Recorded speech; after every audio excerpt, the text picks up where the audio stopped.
Amazing. Hi, everyone. Welcome to the Migration Summit. It's really exciting to have you here today. What's going to be this really interesting workshop, part one of this really interesting workshop. The Migration Summit 2023, organized by MIT React, NAML, Karam Foundation, is a month-long global convening designed to build bridges between displaced learners, universities, companies, social enterprises, policymakers, employers, and governments around key challenges and opportunities for refugee and migrant communities. This year, we're exploring the theme, co-creating pathways for learning, livelihoods, and dignity. I'm really excited to welcome Dr. Mona and Nelly, who will guide us through this exciting workshop. Over to you, ladies. Yes, hi, hello everyone. We are very excited to have you all with us here today. It is an interactive workshop where I will be doing the less talk and you will be doing more of the activities and interaction and collaboration. It is about how to efficiently design low-tech solutions for post-secondary refugees or displaced youth. A little bit about myself. My name is Mona Younes. I'm currently in California, in the US. I am founder and CEO of Beyond Borders, which is a consulting corporation that is working in the field of education emergencies and has been working with UN agencies, international organizations for the past couple of years, and with experience specifically to the Middle East. I have, don't ask me how many years of experience in teaching, because it goes back to the Pharaonic time. And back now to you, Nelly. Hello, my name is Nela. I work with Mona, and I'm actually, if you ask me where I am, it's a little bit dark behind me because I'm in Dhaka in Bangladesh, and it's about midnight here. I'm originally from Belgium. I've been working in education around the world for about more than 25 years, I think, in the Middle East, in South America, Southeast Asia, pretty much globally. And what do? I do a lot of work in teacher training, consultancy, and of course, curriculum design. And nowadays, a lot to do with blended and online learning for different types of projects. So welcome, everyone. Nice to meet you. Nice to meet you all. Now, one sentence about why are we convening today for this very important topic. After COVID, it was very obvious that tech solutions, specifically ed tech solutions, are a good tool, and I'm using very cautiously the word tool here, are a very good tool to empower refugees, displaced youth, and to help them to pursue a better life.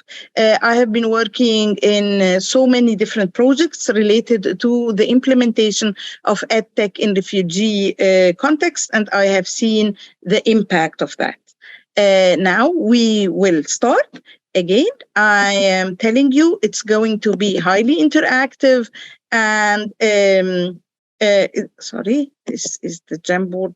It's going to be highly interactive, and I really want to prepare you that it is you who is going to drive the activities of this workshop, and I will not do a lot of the talk here. I will start very quickly. Here, this is a two-part workshop. There is no need to actually attend both parts, but there is a lot of value of attending both parts. The part one, or today, the agenda is we will talk about key terminologies and principles. Then we will divide the design process into steps. Step one is understanding the context. Step two is setting the learning objectives. Step three is selecting the technology.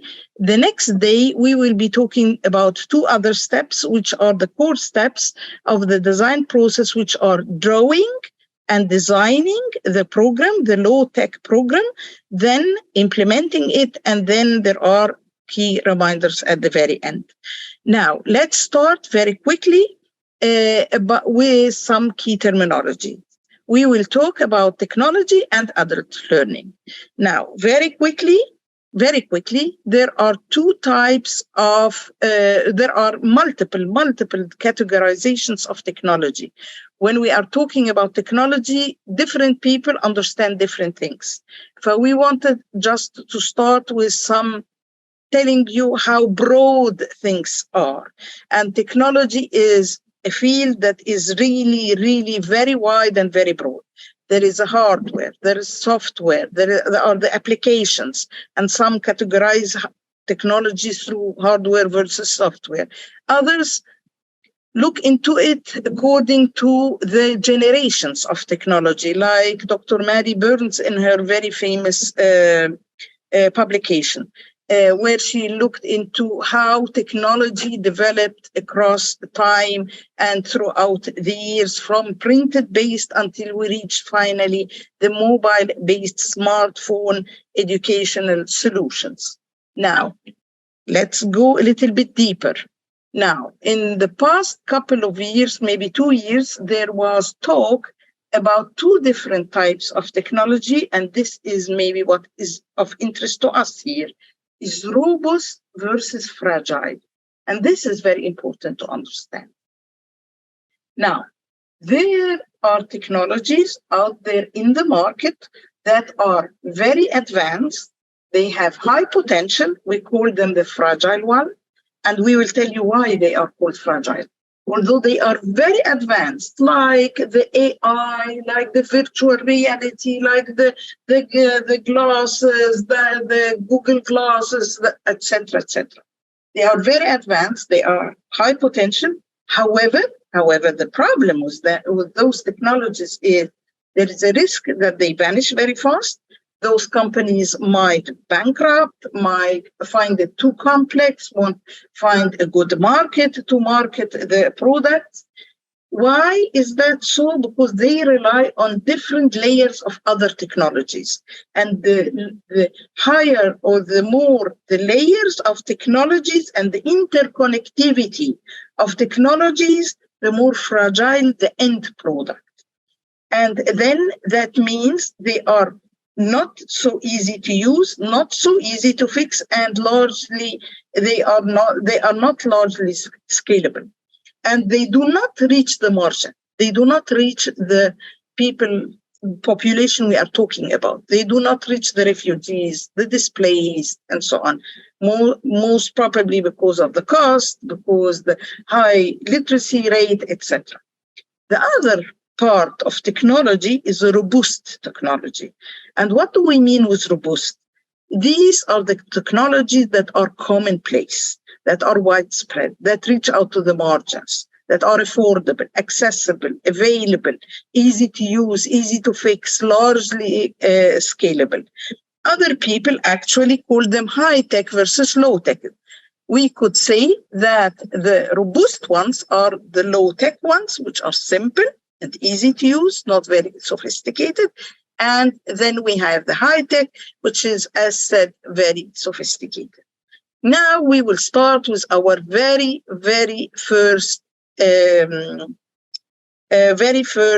activity. And the activity is on Padlet. Now, Nelly is going to share on the chat box a link.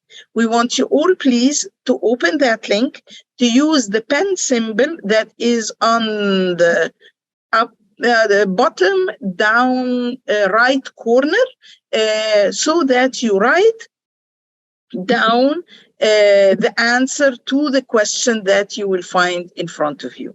And I will also open the Padlet here so that we can all see what we are together writing. So here, as you can see, there is a plus sign or a pen sign on the at the bottom right side.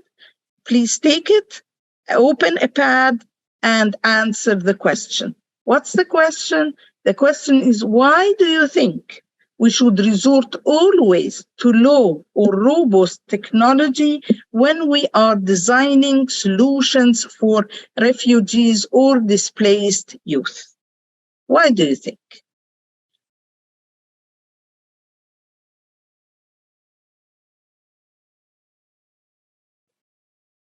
I hope you are able to access the Padlet.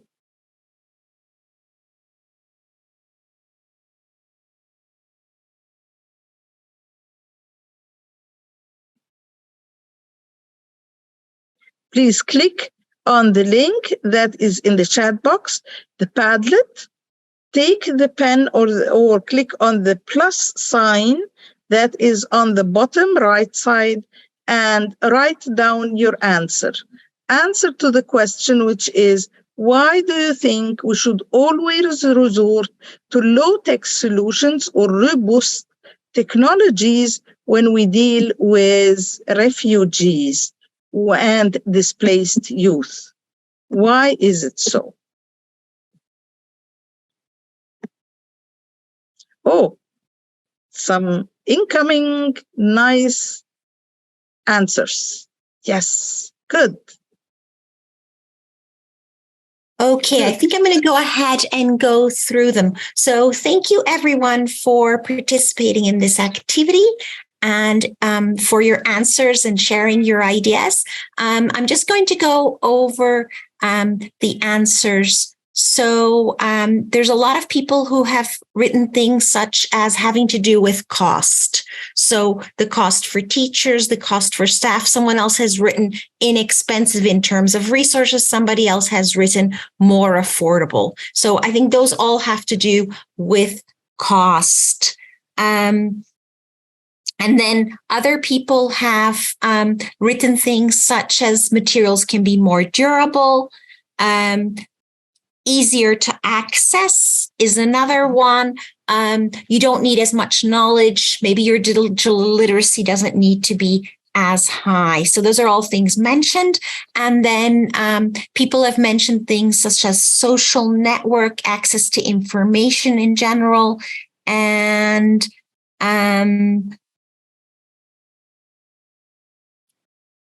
okay, cultural relevance. Some people have mentioned things about sustainability, so being able to use it long term, and that we need to have a variety of ways. So we can also have a mix of things such as print, storytelling, when high-tech solutions are maybe limited or difficult to access. So in order to be able to give everyone access.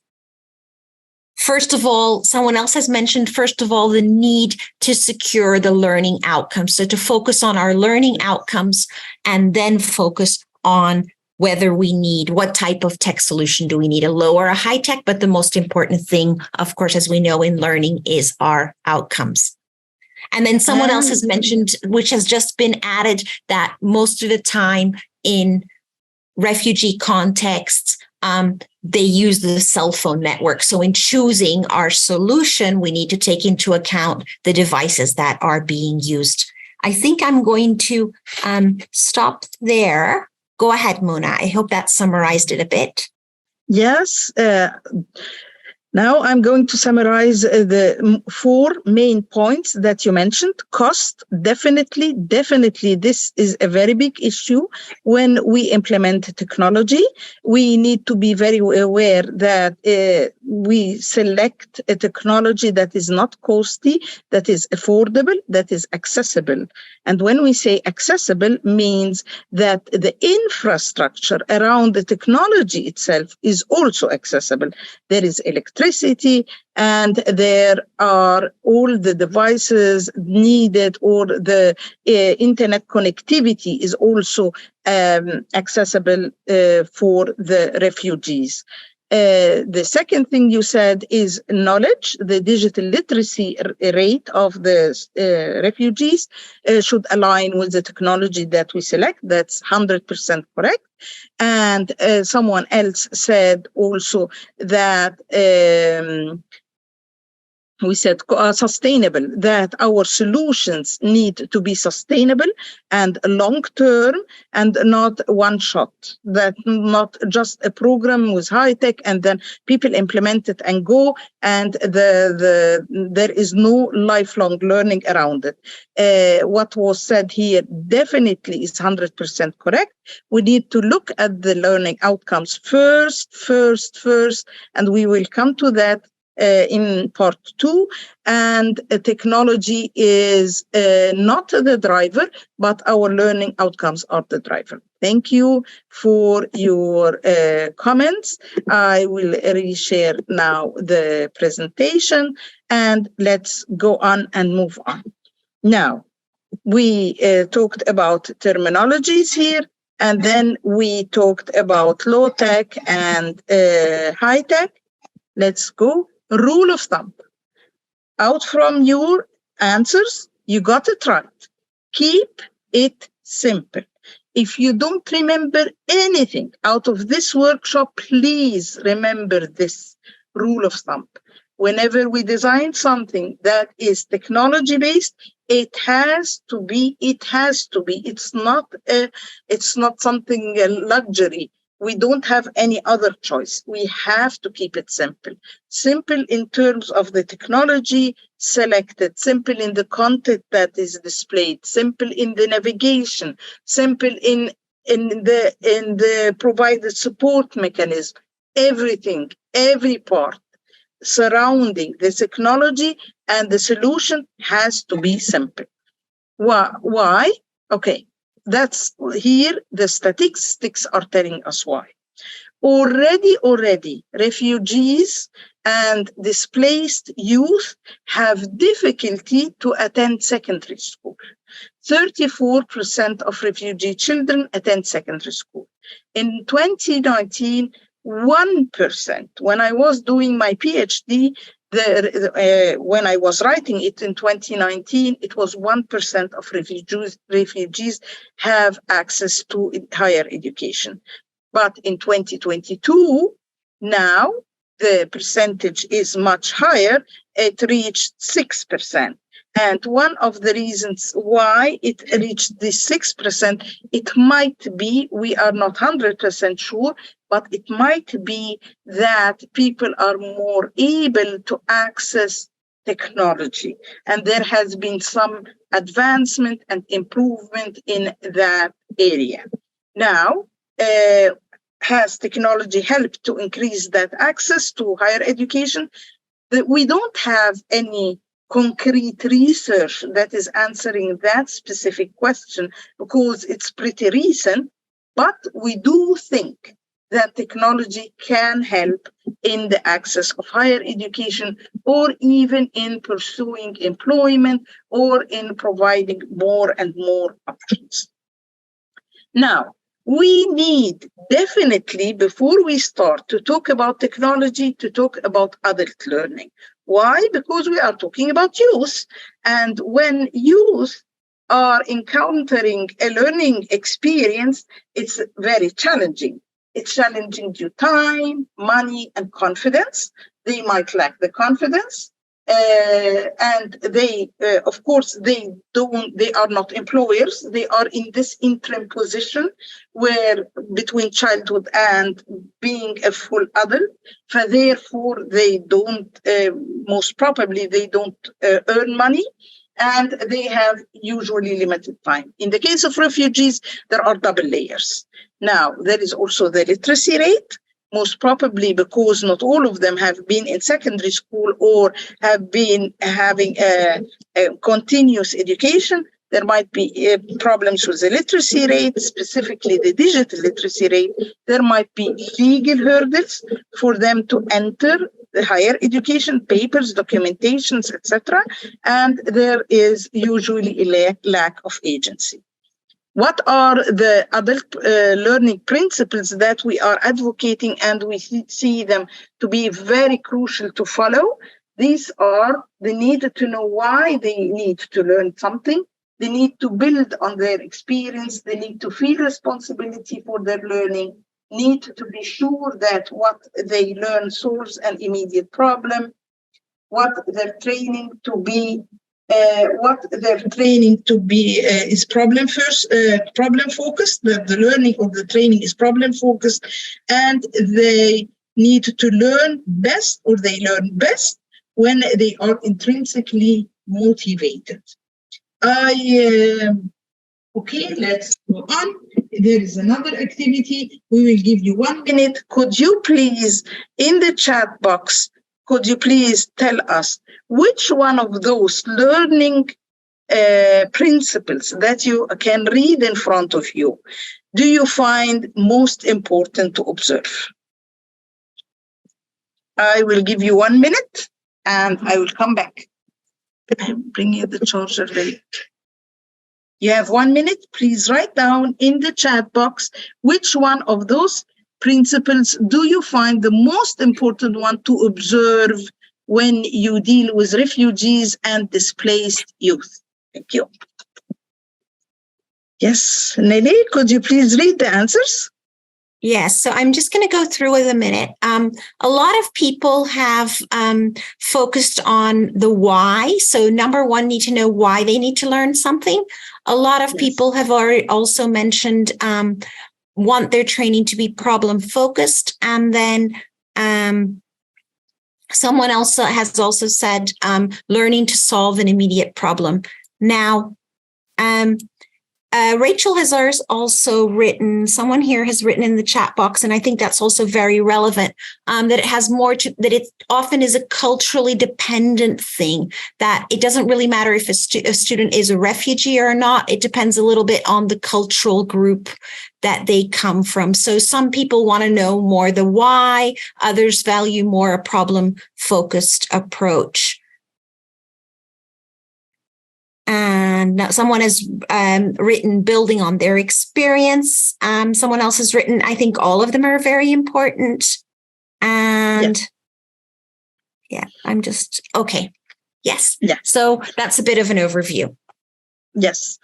Actually, what you have written is all correct. We need actually to focus on all of them as much as we can. And what Rachel said, that it is culturally dependent, yes, that is very true. And we will talk in a minute about how and why is it so important to understand the participants and their culture. And we will talk about that in a minute. Now, adult learners, I am very much interested in telling you what research is telling us. Research is telling us that there are techniques to implement those principles. Adult learners need to know why they need to learn something, which means what? Which means when we design a low-tech or even any kind of learning experience, we need 100% to be very sure that the learners get the learning objectives, the learning outcomes, and understand the why behind the learning, because they are not children anymore. They need to understand the wisdom, the benefit, the value of what they are learning. Otherwise, we will find them actually not completing the course, not completing the program, and we will then sit there asking ourselves, why is it? It's simply because they didn't find a value. Then they need to build on their experience. Definitely, these are adults. They need to see that their experience, as little they are respected and are appreciated, and what is there, the content is constructive. They need to feel responsibility for their learning, yes, which has to do with the last point, which is intrinsically motivated. They are intrinsically motivated, and they learn best when this happens. And they feel a responsibility for their learning, and they are sure that the learning solves immediate problems, which means what? That our program, our learning program that is using technology is very much hands-on, is very much practical, is not actually resorting to a lot of talk, but more of activities, interactive activities related and aligned with their lives, with their work, with their problems, and with their context. Thank you. That was in a nutshell, very quickly. Now, thank you for all your answers. Let's go on. And the rule of thumb here, when designing for youth, make it relevant, make it motivating, and make it very supportive. Now, we will start our fun here. Now, this is a fun activity. We will design together a solution. How are we going to do that? By a step-by-step approach. We are going to put ourselves in an imaginary case, imaginary situation. Now, I want you all who are attending here now to imagine themselves as working for an international organization in Zarqa, which is the second biggest city in Jordan and which has a population of 700,000. The city has one of the biggest camps for refugees. It's called El Azraq camp, and has the second largest Syrian refugee population in Jordan. It has 36,000, over 36,000 Syrian refugees. It has a very big issue and problem that is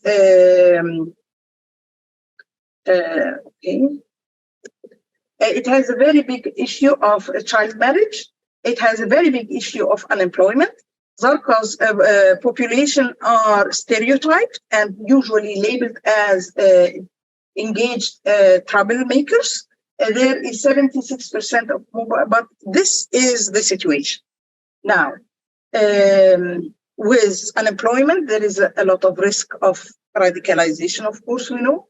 With marriage, child marriage, there is a high risk of domestic abuse and of not being able to access further education.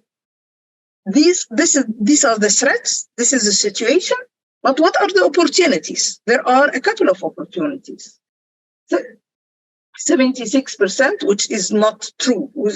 This is an imaginary number that I have because I was not able to find the actual mobile penetration rate. But 76%, let's say, there is a mobile penetration rate and electricity is usually stable. During COVID, a lot of organizations and schools turned online, so there is a better perception and attitude towards online learning than there was before the pandemic.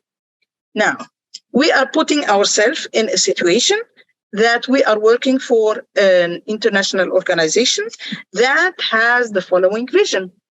This organization wants to design a program that has the following vision: to empower Syrian refugee youth in Zarqa to pursue a better life through post-secondary education.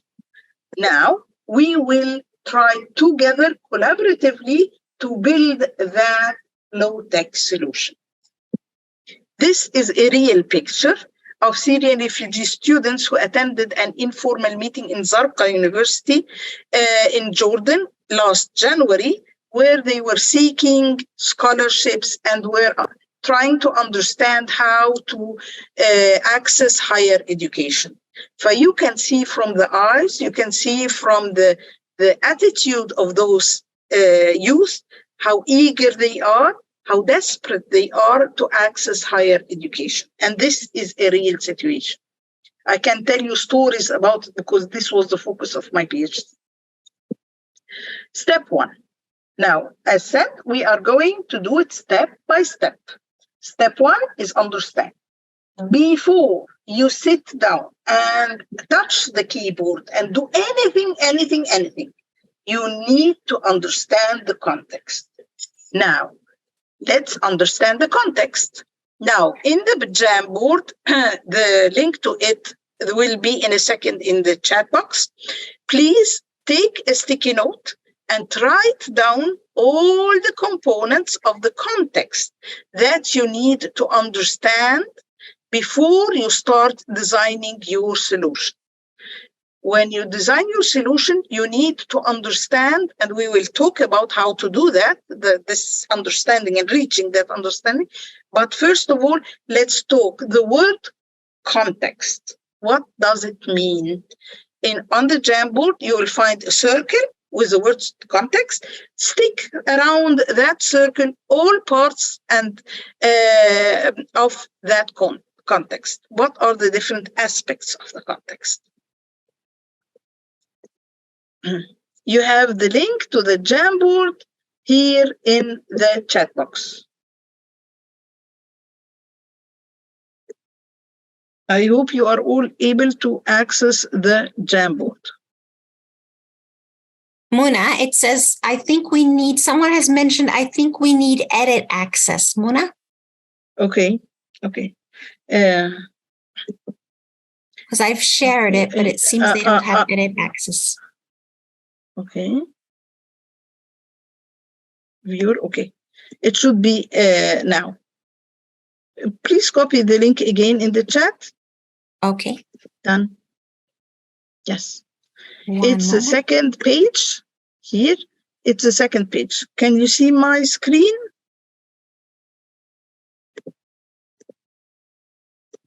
Not yet.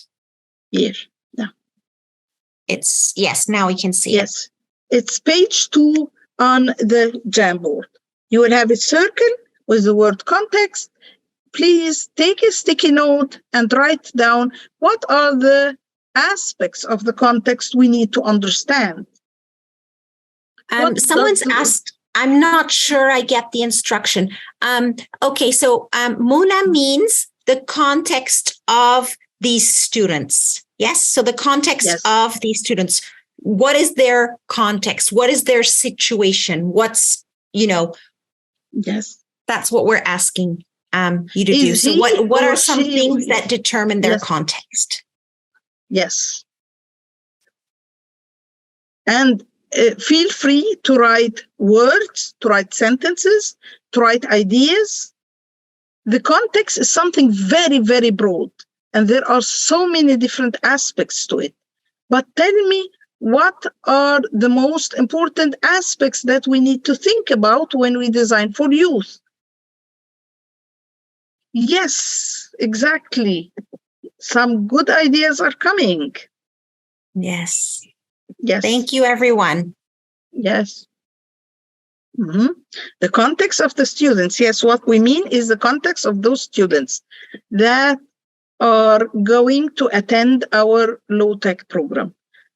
What is their context? When I say we need to understand the context, what do I mean? What do I mean? What do we need to understand before we design?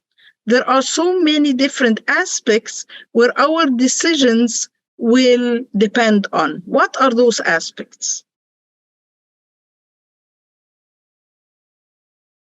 Yes, very good, very good. There's lots of things on here, yes. Yes, yes, and very good and interesting points. Okay, because of time, maybe Nelly, could you read a little bit? Okay, I'm gonna go through them. Mm-hmm.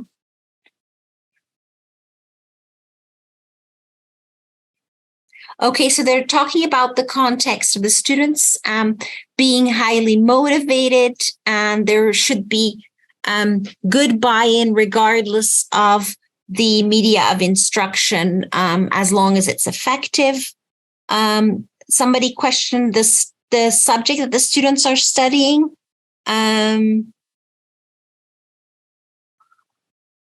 Someone also comparing, for example, humanities versus engineering, the resources that are available.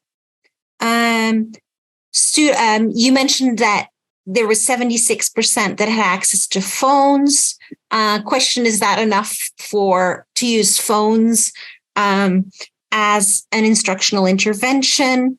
What are concerns and issues that these students face daily in their context? Socioeconomic background of the students and their needs. I think that goes together with the issues they face. Someone else put economic opportunities that are actually available to them. What are their aspirations? Yes. And their previous and current experience and familiarity with interactions with technology. Yes. And students are anxious to get knowledge. Someone has written that as well. So very nice variety of answers. Thank you very much for sharing, everyone. Thank you for sharing. And I just wanted to say that student aspiration was the focus of my PhD. I can tell you out of research that student aspiration is core. And the problem is that a lot of provided courses, programs, solutions do not take a look at students' aspirations. What do they really want? What do they want to achieve? What are their dreams? What are their preferences? That's very important. Definitely understanding the economic and socio-economic context they are living in. What are they facing? Are they working? They are not working. Do they have money for a phone, or are they sharing the phone, or are they able to pay for internet connectivity? Socially, are they married? Are they committed to provide the food for their parents? Where do they live actually? Is it far from where we want to provide, for instance, a solution, or we want them to meet, or whatever? Are they motivated? Are they not motivated? Or which subject area are they interested in? Do they need training, or do they need learning? Do they need the development of skills, or do they need to understand subject matter areas? What about the technology that they have and have access to? What about their digital literacy? Actually, the word context includes everything. The whole life, the whole reality, the whole ecosystem around a student. And we need to understand that. And without a proper understanding of all that, we might fall into the trap where a lot of programs unfortunately fall into, and that is designing something that is not compatible with what the students need, can afford, or have access to. Okay, let's go back to our presentation. Thank you for your answers. Very brilliant. Now, however, I said the context is everything, and sometimes we don't have time. We need to be very logical here and realistic. We don't have time to understand all the nuances of the context, but there are 3 points, 3 different key components of the context that we can not underestimate their value and their impact in our decisions. Participants, resources, stakeholders. Now, let's talk about the participants. We said we need to understand the context of the participant. When we are talking about the context, we in the activity, we talked about the context of the participants. We need to understand the context of the participant. Yes, that's very important. But the context of the program itself is much wider than the participants. The participants is one part. The context of the whole program includes also the resources for the program, includes also other stakeholders. And these are 3 main components of the context of the broader, of the whole program.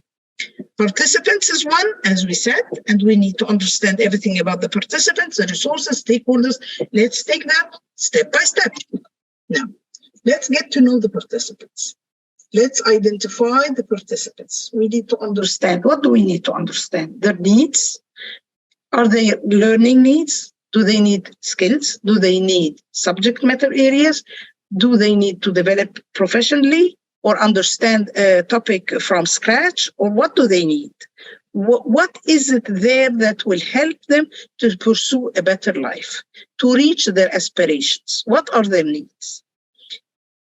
Subject matter level. If we are talking about a specific subject matter, we need to understand the previous knowledge level or previous skill level in that specific area or focus of the program.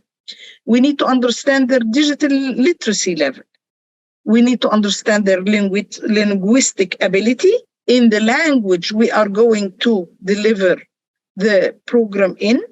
If it is in a foreign language, then we need to make 100% sure that the participants have a minimum good level to undertake and excel in the program.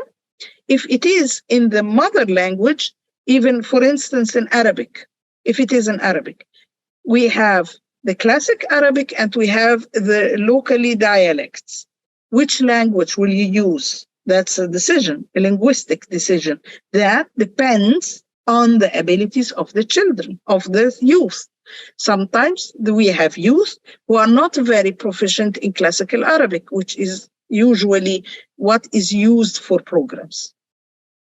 Now, the circumstances, money, economics, socio-cultural. In one of the cases of my PhD, for instance, everything was fine. The lady had the money, the devices were there, internet connectivity was there, electricity is there. The program is not far away from the home. It was a blended program. It was not far away. But culturally, she was not allowed to attend the program. Culturally, they said, no, we don't allow our girls to intermingle with boys. So therefore, she was not able. And the girls in that city, it was a Jordanian city, a lot of girls were banned. So that's a cultural issue. We need to know. We need to understand, as said, the whole context of the children, for the youth. And of course, the learning expectations of the youth. Now let's different techniques. How? Now this is what the first slide was about. What do we need to know? But now here we are talking about the how. Are we going to know that? We can send out surveys. We can send out questionnaires, do interviews. We can do interviews with the youth themselves or people who know the youth, who have been dealing with the youth, who have been on programs where youth were enrolled in. And we can do a lot of focus group discussions. But please, now a caveat here. Caveat is, if you are going to do focus group discussions, be very, very careful with ethical issues. Sometimes there are so many different dilemmas, ethical dilemmas around focus group discussions. The girl in one of the focus groups in my PhD, for instance, would not open up and would not tell anyone that, would not tell in a group publicly, openly, that her parents are banning her from pursuing her higher education. She won't do that. She would feel ashamed. But in the interview, she would do that. But we need to be very sensitive, culturally sensitive, when we deal with youth in a refugee context. Now, again, another activity, the same Jamboard, the same link, the next page, please write down questions under each category so that we have a survey ready in 10 minutes. Now, we are going to put ourselves in an imaginary situation. As said, you are working in an international organization that is eager to do this program. Now, you want to know your participants. You decided to send out surveys. In this survey, you need to put questions that would give you enough information to help you to design. In this activity, in this Jamboard, I provided you with headings. For instance, participants' needs. What are the questions, exact questions, you would put under that category in the survey that would help you to find answers and help you to understand the participants in a much deeper manner so that you are able to design something that is in accordance with their needs. I hope it's clear. Please use the same link. Nelly, could you put the link is again there, the Jamboard link, so that we together design a survey to be sent out to the youth in Zarqa, in the refugee camp of Al Azraq, asking them questions so that we are able to design the low-tech solution appropriately. It's the third page. If you go on the Jamboard, on the top, in the middle top, you will find pages. We have 10 pages. We are on page 3. Please scroll to page 3.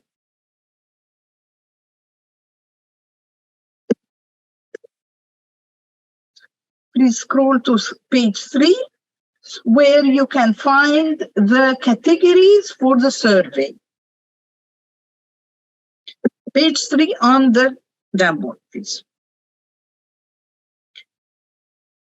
Top center, you will find arrows that would help you to reach to page 3. On page 3, you have, actually it's page 3 and 4. You have categories for the survey, like participants' age, linguistic level, digital literacy. What do we want to do here? We want to write down exact questions that would go into a survey that would be distributed to the youth in Al Azraq camp, asking them about their situation so that we have enough information to build the low-tech solution. With sticky notes. Please write down the questions. You write down the question. I wrote the title under which we are expecting you to come up with some questions. Bring a sticky note and write a question. What is the question you will ask your student to know his age, his gender, his economic situation, his linguistic level? Yes. No, we want you to ask questions for the students. Those questions will go to the students so that with the answers, you will have a better picture to develop your program. Yes, exactly. What is your highest level of schooling? That's a good question. That's a very good question. Yes. Very good. Yes. Muna, can you chair the Jamboard? Okay, yes, I will.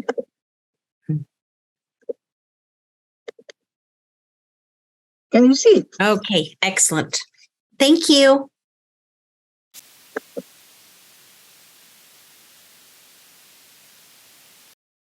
We have a lot to do. Try to figure out very good. We are coming up with some good questions here. Thank you.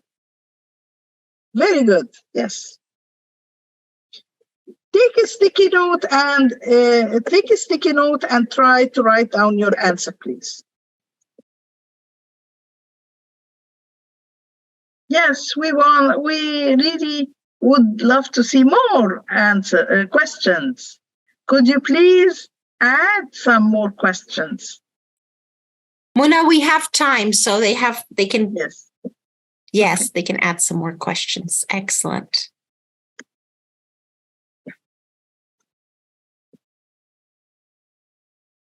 If you think of anything else outside of these 3 categories, yes. You can also stick it at the bottom. So it doesn't necessarily have to just be about age, linguistic level, and digital literacy. If you think yes. about something else, feel free to add it at the bottom or on the sides, no problem. Yes. I'm going to add one more category. Maybe it triggers some thinking.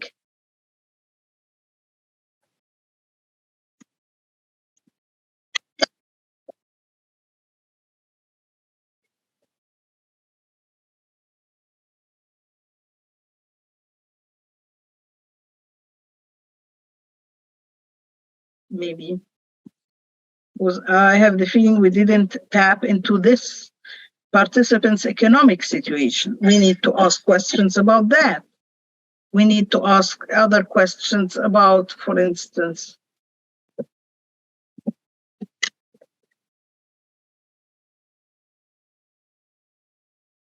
We have a lot of questions here related to technology, but we don't have enough questions related to their socio-economic situation. Could you come up with more questions? What would you ask the youth in Zarqa to understand their socio-economic situation? What would you ask them? What question would you put in a survey?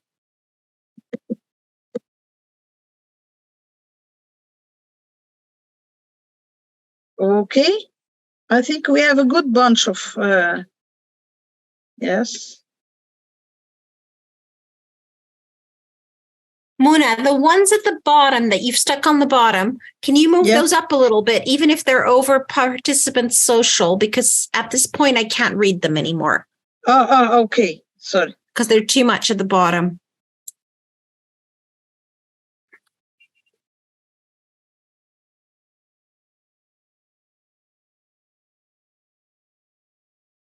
Okay.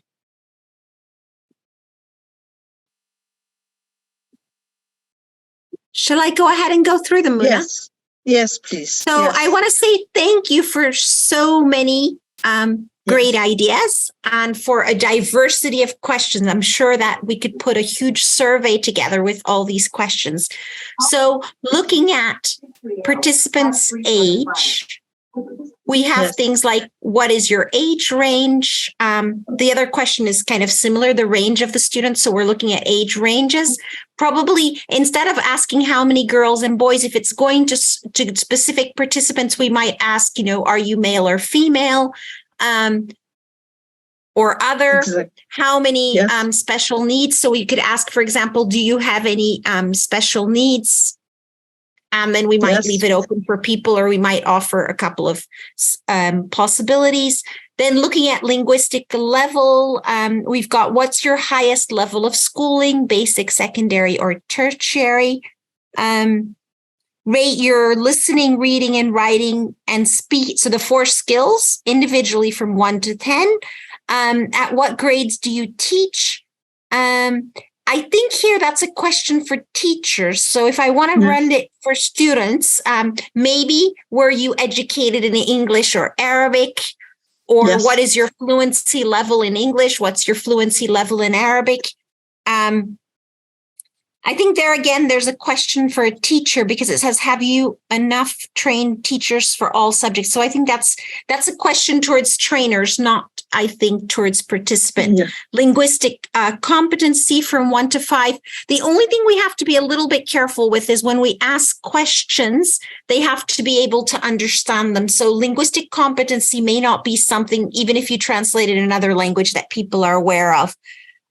How far do you know about the green tech? I think that's also more for organizers probably than for participants. I'm going to go to participants' digital literacy. Just a second before we move. When we are asking participants about the linguistic level, we need to be very, very careful here because it is a usual common practice that the youth would overestimate a little bit their level. Maybe they are ashamed that they might not have the good level, or they are not able to self-assess themselves correctly.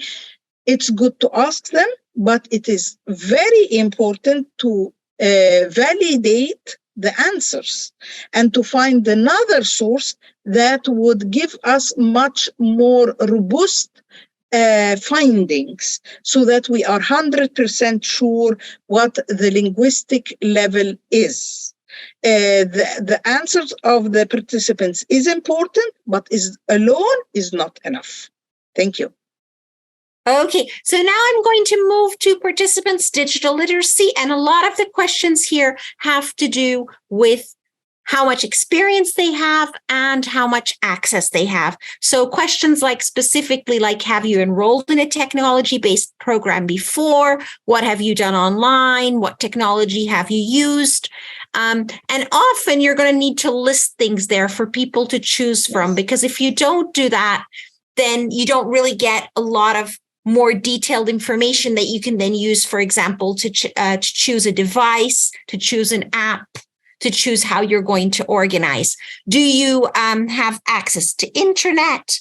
How comfortable are you in using? And then there's a list of things: Microsoft Office applications, email, web browser, phone apps. Yes, what ICT skills are needed for grades and curriculum used. I think that's again in the planning. So that would be for the trainer. What level are you? Beginner, intermediate, or professional? Here, another challenge, because what level of what? So what is your digital literacy level is a very hard one for somebody, because some people may say, oh, my digital literacy level is very good, but they might only be able to send a message on WhatsApp. Some people might say, I can use Facebook, therefore I have a high level of digital literacy. So I think that's another one of those that we've got to be very careful.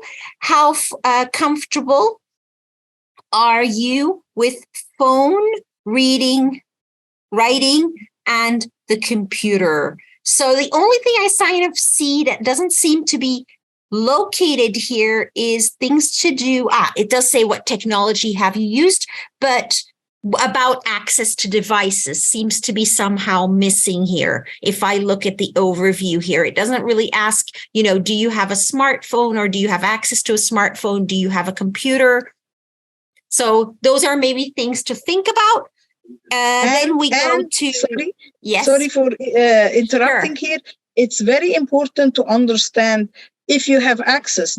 What kind of access do you have? Are you sharing the device? Yeah. Or is it or do you own a device? Because like in northern Syria, for instance, everyone was sharing, and there was limitation to provide the Zoom sessions because they don't have access to the device all the time. So this is a very important question. Yes. Absolutely. Thank you very much, Muna. The next two categories are economic and social situation of participants. So it says here, do all participants, so I'm just going to translate it to an individual. So do you have a proper economical situation to be in education? Again, a very, I would say, challenging question to answer, because how do you answer that? Yes or no? It's a bit a difficult one. Do you can you, for example, pay for your educational program? That could be a question. Where does your father and your mother work? Are you currently earning money or working? And then questions about how much? Yes. And income levels last year of your parents, for example, give possible ranges. Who lives in your household? Who takes care of the household needs? So here, everything to do with your financial situation. Yes. We're going to go to social situation. And I think under financial, that one also about being employed, full-time, part-time. I think it says casually. Okay, so that also goes under economic. Then social, describe your daily routine or home life. Could be a good open-ended question. Do you live with your parents, or do you live, probably it should say, or do you live alone with a partner? Are you married or single? Children, how many? What is your address? Okay. So with that, you mean identify geographical area and demographics. So do you live in a village? Do you live within a camp? Do you live in the city? Yes. Where are you from? Is there early marriage in the camp? I think in general, we want individuals' information, because the individual information is what is going to impact the context of the individual. And I think also sometimes we have to be a little bit careful about the questions that we ask, because we also want people to feel comfortable. Because if we ask questions that may be sensitive, it might prevent people from actually wanting to join your program. So that's also something to take into account. What is essential information and what may not be? Muna, go ahead. Yes, thank you very, very much for all your answers. Those are brilliant questions, very good questions. Again, we need to be very careful about how we phrase the questions so that they are sensitive enough, and to put in mind what is the information that I need and what are the priority areas that I need to understand, so that I really design a good survey that goes out to the individuals so that I have a better understanding of their situation, their context, so that I am able to design. You might think we are delving in something that has nothing to do with technology, and this is very general. But when we talk about technology-based solutions, this is very, very important. And out of research, a lot of programs failed to deliver their anticipated outcomes because of design decisions that were not based on a complete understanding of the context itself. Thank you very much. Now, I'm going to jump to page 4. In page 4, I left it open for other questions, but you also have here put most of the very important questions. Thank you very much. Let's go back to how are we doing with time, Nelly? It's a quarter past, so you still have approximately 45 minutes. Okay. Now, we said, I'm going one slide back. We said that there are 3 very important components of the context. The participants, and we talked what do we need to understand, and we spoke a little bit about how are we going to find answers to those aspects.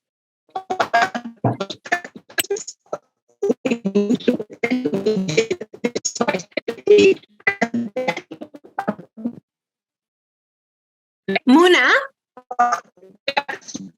Muna, your voice is gone all of a sudden. Muna, I think you're having a connection problem because your voice was gone all of a sudden.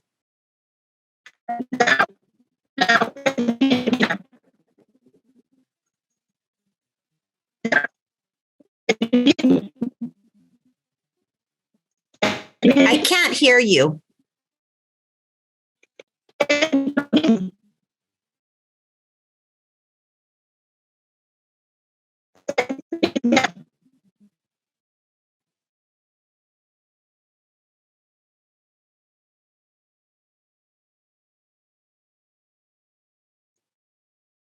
Can you hear me now?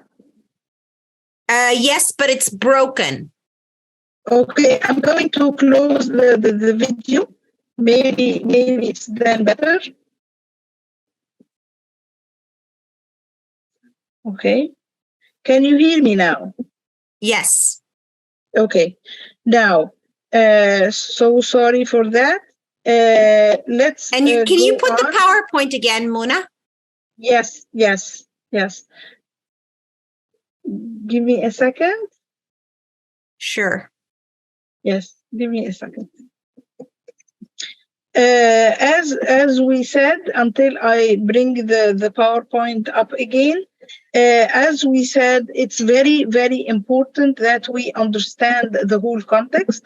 The most important part of the context is actually to understand the participants. And a good design process puts a lot of time, puts a lot of effort in this understand the step, which is a major step. If we get the understand step correctly, we can be pretty sure that we are able to design also according to the needs. Okay, very quickly, where have we been?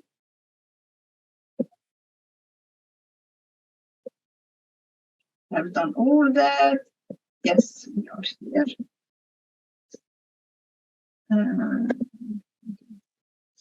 Yes. Now, we said that we need to understand the participants. Let's go on. The next step is to map the resources. What do we mean with mapping? Mapping means to understand what is needed and what is there. Never ever start a solution without understanding the resources that are in place. Start always with the resources that you have, in order to build on what you have. And don't start your thinking process what is missing. Start with thinking about what is there. In any local context, there are a lot of strengths that we sometimes bypass and not make use of. Therefore, we need to understand the context pretty well. Sorry. Here, mapping the resources. The word resources actually includes technology, physical infrastructure, financial needs, human needs, and the content and the material that is needed. The word resources does not only mean money. No, resources is much more broader than that. Technology, devices, infrastructure, learning management system, applications, and so on. And physical infrastructure, financial, human, and content and material. How do we get information about all of that? We get the information again through surveys, interviews, focus group discussion, but also through reports and literature review. Can you hear me pretty well? Yes, we can hear you. No problem, Muna. Yeah, good. As said, as we said before, the resources are very, very important. Okay, that's the resources. Just a piece of information or a story to tell here.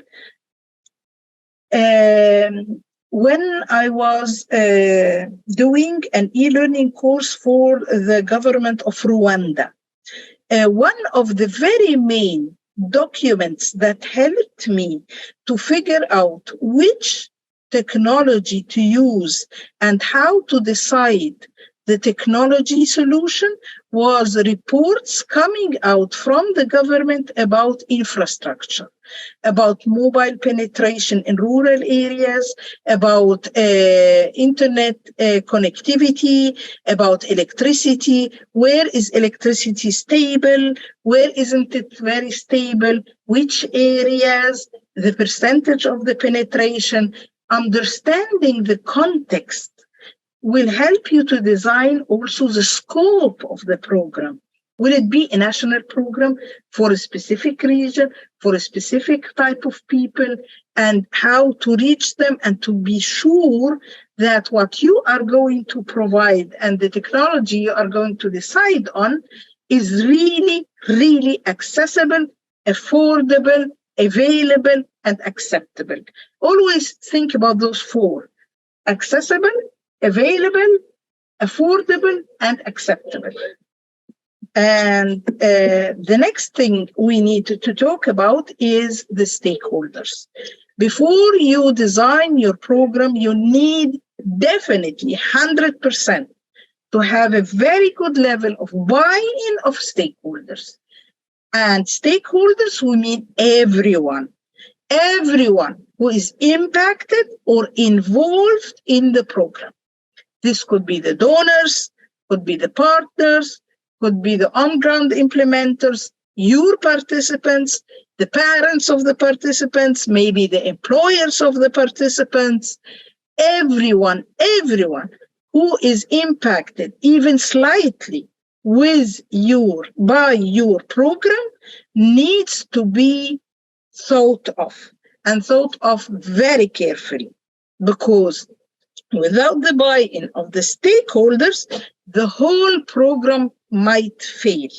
And that's out of experience. I have seen so many programs that really failed and did not deliver because of that specific point. Maybe some important, impactful stakeholders was not involved. He was not informed. And when he was informed after the design process, after everything was ready, he was not happy. And then he said, no, I'm not going to be part of that.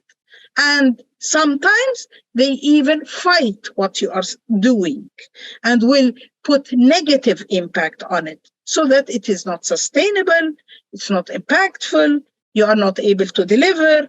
So please, please think about your stakeholders very carefully. Okay, there is something very interesting, and we will do a very interesting exercise now that's called the power interest grid.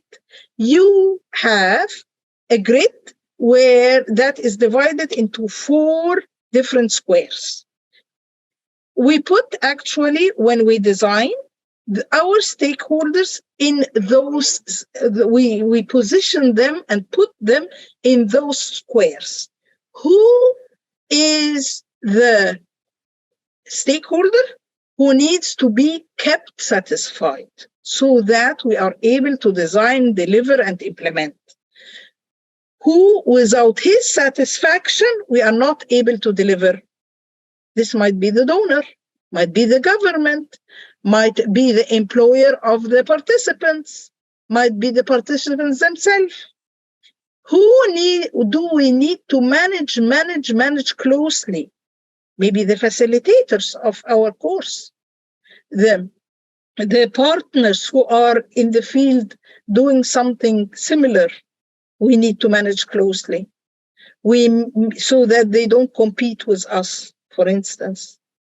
Who do we need to keep informed? Maybe someone like the parents of the youth, maybe the community leaders, maybe the religious leaders. We need to keep them informed. Who do we need to monitor? Do we need to monitor the participants themselves, the facilitators who are providing the program, the instructional designer of the program, so that he is delivering according to the vision and the learning objectives? Okay, it's very important. Now we are going together now to build our power interest grid. We will go again to the Jamboard. I think it will be page 5. We will go to page 5. You will find a power interest grid. I want you, please, in that interest grid with the sticky notes, to put down the stakeholders in their right position. Who do we need to keep satisfied? Who do we need to manage closely? Who do we need to monitor? Who do we need to keep informed? Let's go again to our Jamboard. It's page 5. It was there. Oh, sorry. It's page 7. If you go to page 7, please. Page 7.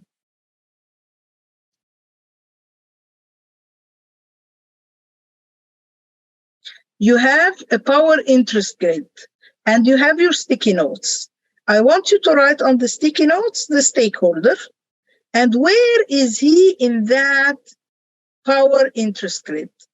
Donors, program implementers, partners in the field, competitors, participants employers maybe, participants parents maybe, government, national authorities. Those are all stakeholders.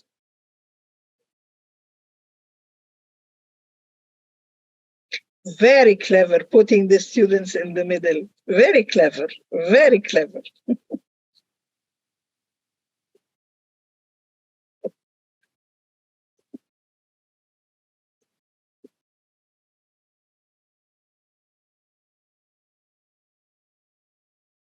Yes, where would we put the instructors?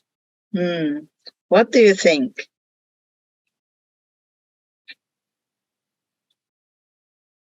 We have also the partners, other partners in the field. Where would we put them? We have competitors. Where would we put them? Okay, Nelly, could you please now? Muna, can you enlarge some of these sticky notes a little bit, because there's no way that I can read them. Okay. Yes. Especially the one at the top that has a lot of text, that one, yeah.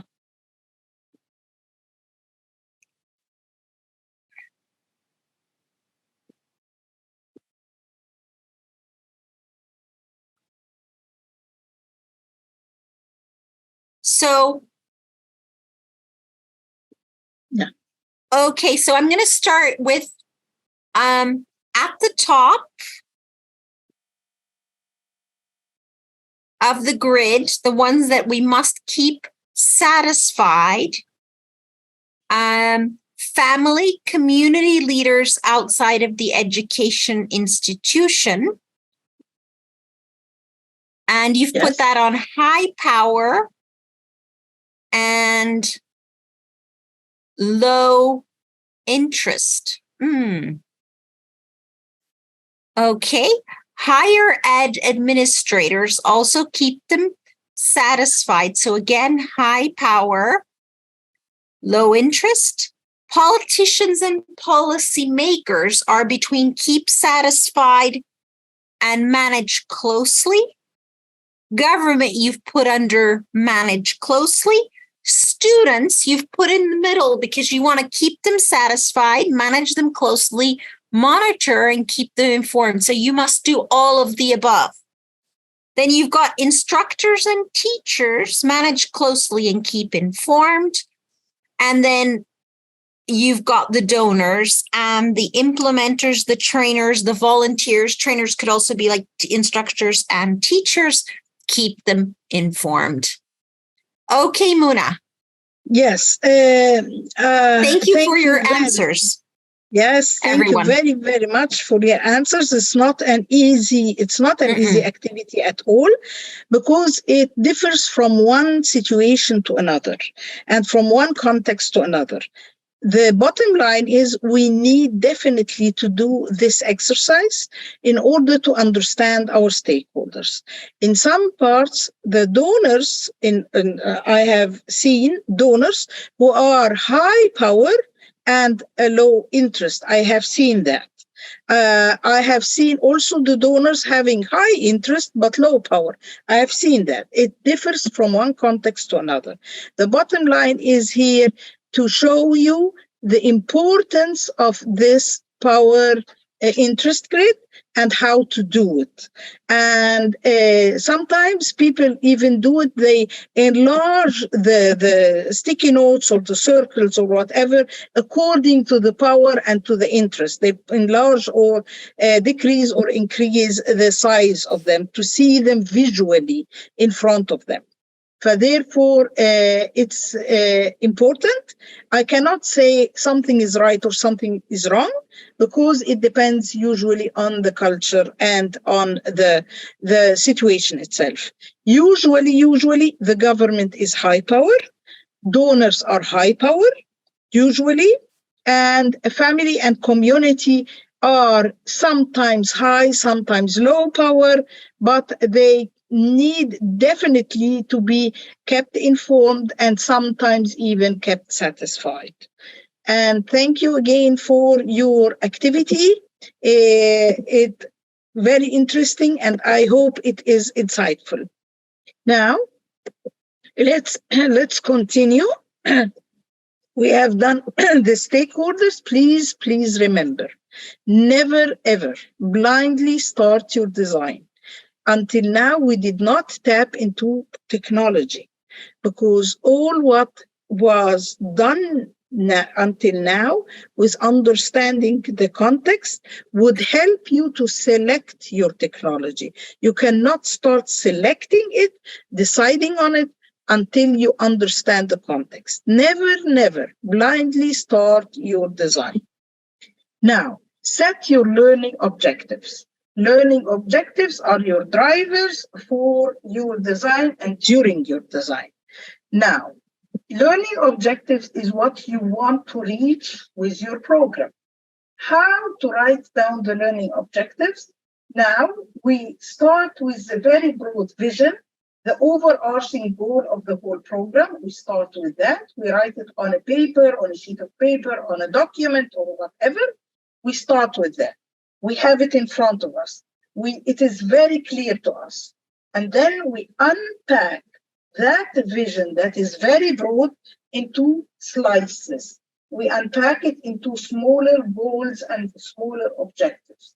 So those objectives have to be precise, time-bound, etc. We slice them, and then we slice the whole program into units. These could be weeks, could be modules, could be sections, could be parts. It's according to the program itself. And then we give each part, each section, each module, we will align it to one or more of the learning objectives, so that we have a schedule in which we have the structure of the course and we have the learning objectives. Now let's do that together. We will go back to the Jamboard. I think it's page 8. And then we will start writing the learning objectives. I've written the vision that has to be unpacked. The learning objects come from the objectives. They derive from the objectives. Okay, let's go together to the Jamboard again. I told you it's a lot of activities. It's page 8. Those objectives, when we write them, have to be very specific. One objective at a time. They have to be measurable. We need to be able to measure those. Achievable, relevant, and time-bound.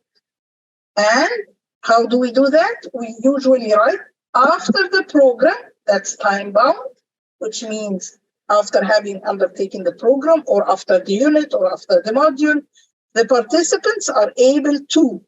Now, let's write together with sticky notes something related to the vision. The vision is to empower Syrian refugee youth in Zarqa to pursue a better life through further post-secondary education. This is the vision. How do we unpack it? After the program, participants are able to what? To design, to describe, to understand, to implement, to navigate, to differentiate, to measure, to whatever. To, then comes a verb, and then we write our learning objectives. Can you come up with other learning objectives that would unpack this broad, very broad vision in front of you? The vision is saying to empower Syrian youth, refugee youth in Zarqa to pursue a better life through further post-secondary education. Maybe I could ask a question, Mona? Yes, Rachel, yes. So when I think about learning objectives, I usually think of them as being assigned to courses. Yes. So if you had a particular course, the course might have learning objectives associated with it. So if we're empowering refugee youth to pursue a better life, we might need a little bit of a tighter definition on the program's vision and what a better life means. So for example, does it mean a better economic opportunity or having better access to digital media or digital opportunities? Does that make sense? Yes, it does. Two things here. Therefore, I wrote through further post-secondary education. I wrote it down, but you are right. Some people are doing an interim step. Because of time, I didn't do that. And the interim step is dividing this vision into a goal that is less broader, that is a little bit narrower, like you said, that defines the exact direction, and then go and jump into the objectives. Okay, I think I understand what you mean. Yes. Would you think we need to do the goal first and then do the objectives? You can do that now if you like. I'm not sure. I guess when I think about what you said through post-secondary education, I would think it should have a digital literacy component, Yes. possibly a language and literacy component, maybe a business or entrepreneurship component. Mm-hmm. Could but you it write would probably those have to down? go back to our, sorry? Yes, very good and brilliant. Could you now phrase those in objectives? That areas, that's broad areas, correct? That's brilliant, brilliant. What you are saying is brilliant. But we need now to phrase them, to write them down. Okay. What do other people think?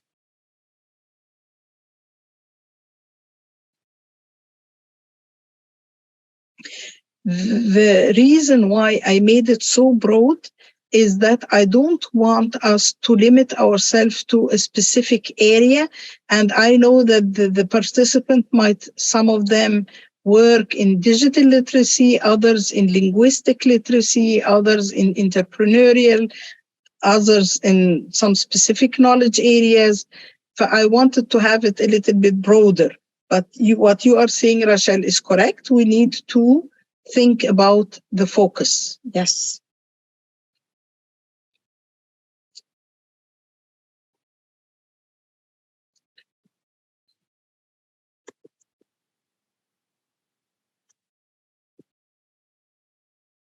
Nelly, could you start reading? Because I think we still have part 3, and I wanted to tap quickly on part 3. Okay. So I'm just going to read them as they are. So thank you everyone for writing your learning objectives and sharing them. So it says digital literacy course in between brackets. Okay, objectives. Be able to send, reply to, forward, and receive an email. Be able to type 100 words per minute based on the keyboard home row. Okay, those are quite specific objectives. Okay, the next one, to understand the different scholarship options that are available to them nationally as well as internationally. Okay, to help students understand new technology. That's more of, I would say, a more broad objective. To facilitate learning. I'm trying to understand that one. In terms of refugee youth or refugee students. And the last one, the program pursues outcomes in digital literacy, language and literacy, and business entrepreneurship, but outcomes should be sources from our context. Okay, so focusing on 3 different key areas. Yes. Okay, Muna, back over to you. Thank you, everyone, for sharing those. Thank you. Thank you for those answers. What you have written, and I suppose it's Rachel, the objectives, these can be thought of as overarching goals, correct? And then those need, again, to be unpacked in smart objectives.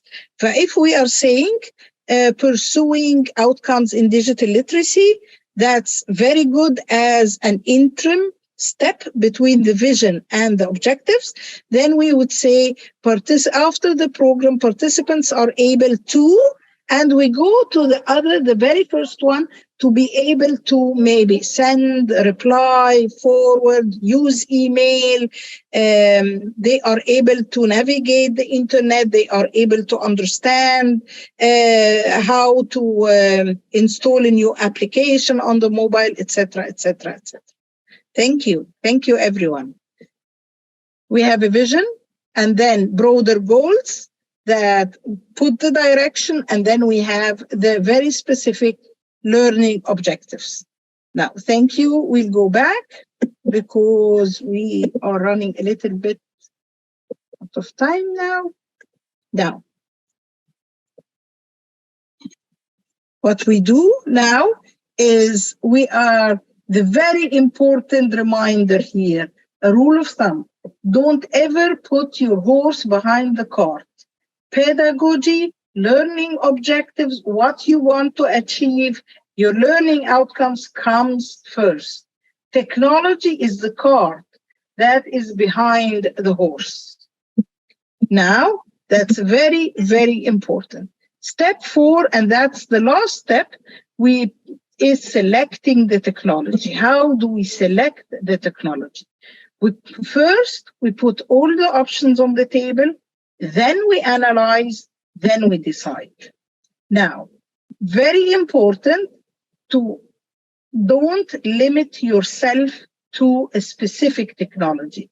And in the chat, someone has written something very wise. I think it was Ahmed Atif before he left.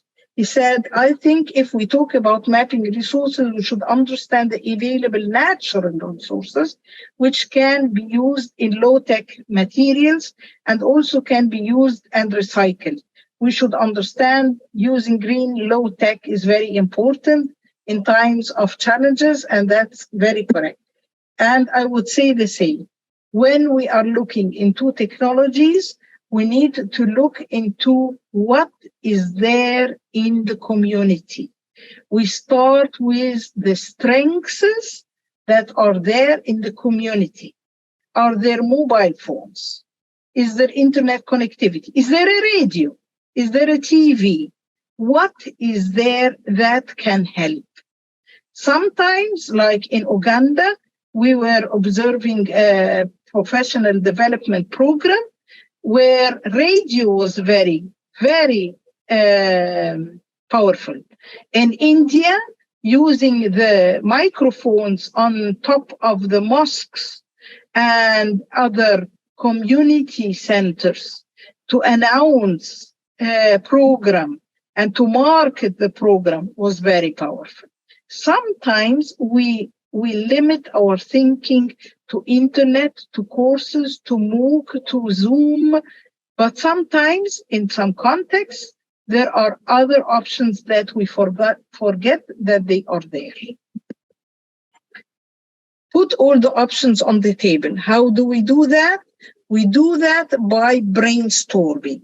Brainstorming is an exercise that's very useful in that specific step by putting all the options and thinking about all the different options that might be there in the community. And then after having all the options in front of us, we start narrowing according to the findings of our participants' profile and the findings about from the needs, from the context analysis that we have put. Now, Nelly, do we have time for the brainstorm analysis? It's the last activity. Do we have time? We have about 11 minutes left, Mona. Okay. We will go very quickly to the Jamboard. I think it's going to be page 9. We will brainstorm and very quickly in 3 minutes list down all the different brainstorm options, technology options that we can think of. Nothing is right, nothing is wrong. The more options we have, the better.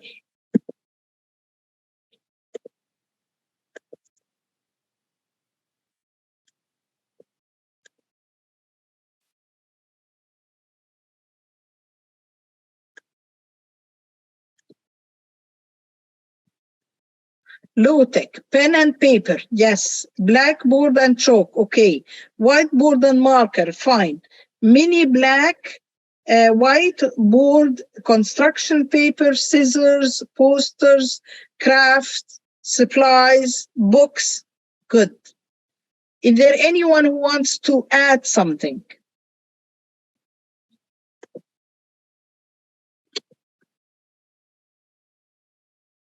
And some people are typing in the chat box, which I will read as well. Thank you very much. I know somebody's typed in the chat box, so thank you very much for doing that. Abdul Kader, I think Ahmed.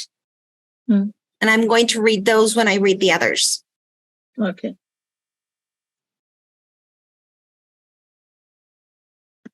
Shall I go ahead and read them, Mona? Yes, please. Yes. Okay, so I'm going to start with the ones in the chat box for a change. So we've got SMS, community-based media distribution centers, and we have solar-powered radios. Mhm. Then we have people listing things such as computers, internet, tablets, smartphones. So that's all technical equipment. Yes. Someone else has mentioned under technical equipment things such as an overhead projector. People have mentioned radio and television, pull down maps. And then we have low tech pen and paper, blackboard and chalk, whiteboard and marker, mini blackboard or whiteboard, construction paper and scissors, poster board, craft supplies. I would call those no tech, but some people call them low tech. We've got somebody else has mentioned an offline podcast. And then we have, of course, the new stuff. It says latest generations, I think. Oh, my eyes are not good. LLMs. I think it says AI and GPT. Yes, I think. And then, of course, I forgot. Sorry about that. Someone has written recycled material. So I'm really impressed by the variety of technology that we have listed there. Everything from no tech to low tech to high tech, probably, if we look at the range of things that are mentioned there. So go ahead, Muna. Yes.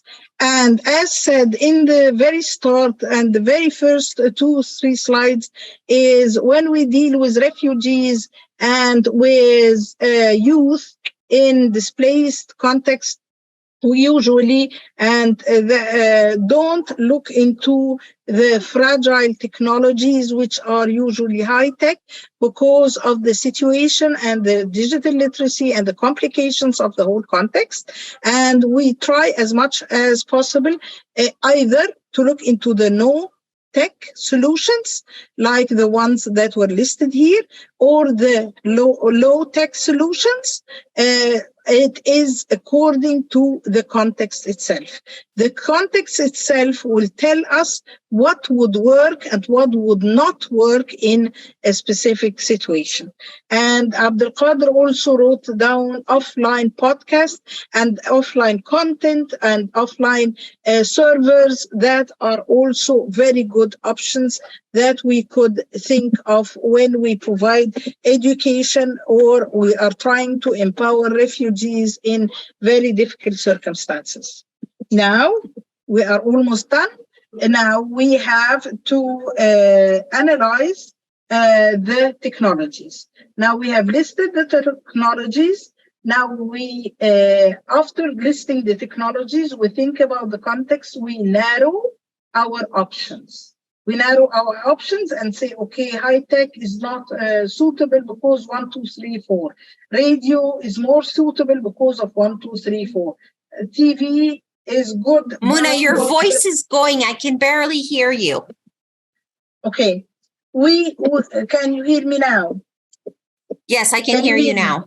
Yes, we will do an analysis, and in the analysis, we will narrow down the huge list that we have in front of us by saying what is feasible, what is not feasible, what is accessible, what is not accessible.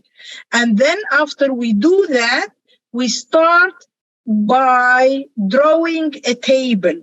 In that specific table, we would match the technology to the learning objective. Okay, we want them to learn digital literacy. We want them to learn to use an email. How do we do that? Are we going to do it through Padlet? Are we going to do it through a Zoom session? Are we going to do it? We see what is the best technology that aligns to the learning objective. And that is a mapping exercise that needs to be done. Again, our driver are the learning objectives. And then we decide on the technology and what kind of technology is going to be used. We need always to keep it simple and keep the people engaged.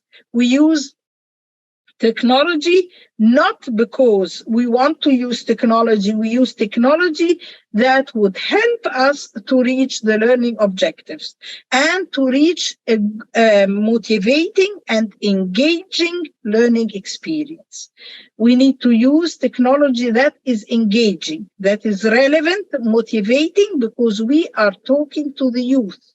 And youth like to use technology as much as possible, but we need to be very aware why and how we do, and we decide on the technology. Always remember, this is our final words. We are approaching the end of our session. Please remember, keep it simple. Keep it relevant, supportive, and engaging, because we are dealing with youth, and these are the principles of adult learning. We need always to know our context. This is key. Never ever put the horse behind the cart, and your objectives, learning objectives, will derive your technology solution. With that, we reach the end of our session. But before we go, I want you, please, I have two requests. One of them, please write 1 or 2 things that you have learned today in the chat box, so that we know what was the most important key takeaways. And number 2, I'm inviting you to attend tomorrow's session, which is at the same time, and where we will be talking about the design and the implementation phase. And it would be good if you could share the link, the registration link, with your network. And thank you.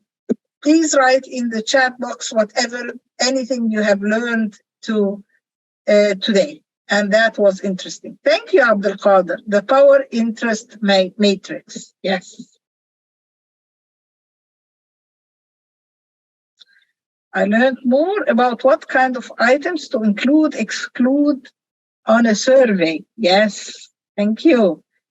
SMART, the SMART objectives. Yes. Specific, measurable, applicable, realistic, and time-bound. Relevant, and time-bound. Yes. Thank you. We are inviting you all to attend tomorrow at the same time a workshop that is going to talk about the same topic, but is going to tap into design and implementation phase. It's going also to be a case where we would work together and interact together. Thank you. Thank you. Thank you, Abdelkader. Okay, I'm going to write down my email, and maybe Nelly would also like to write her email down, so that you can keep in contact, and that we stay in contact together. Thank you, Rachel. Thank you for staying until the very end, Rachel. Thank you, everyone. And I just wanted to say that we will be sending out the materials to email at the end of tomorrow's session, so that you will have the materials if you would like to implement this later on. Okay, so those will be shared. The PowerPoints will be sent to everyone's email that's on record with registration. Thank you, everyone, for attending. And have a nice rest of your day. It could be the morning, the afternoon, or the middle of the night, like it is here for me. Take care, and see you tomorrow. Bye-bye. Bye-bye. Bye-bye.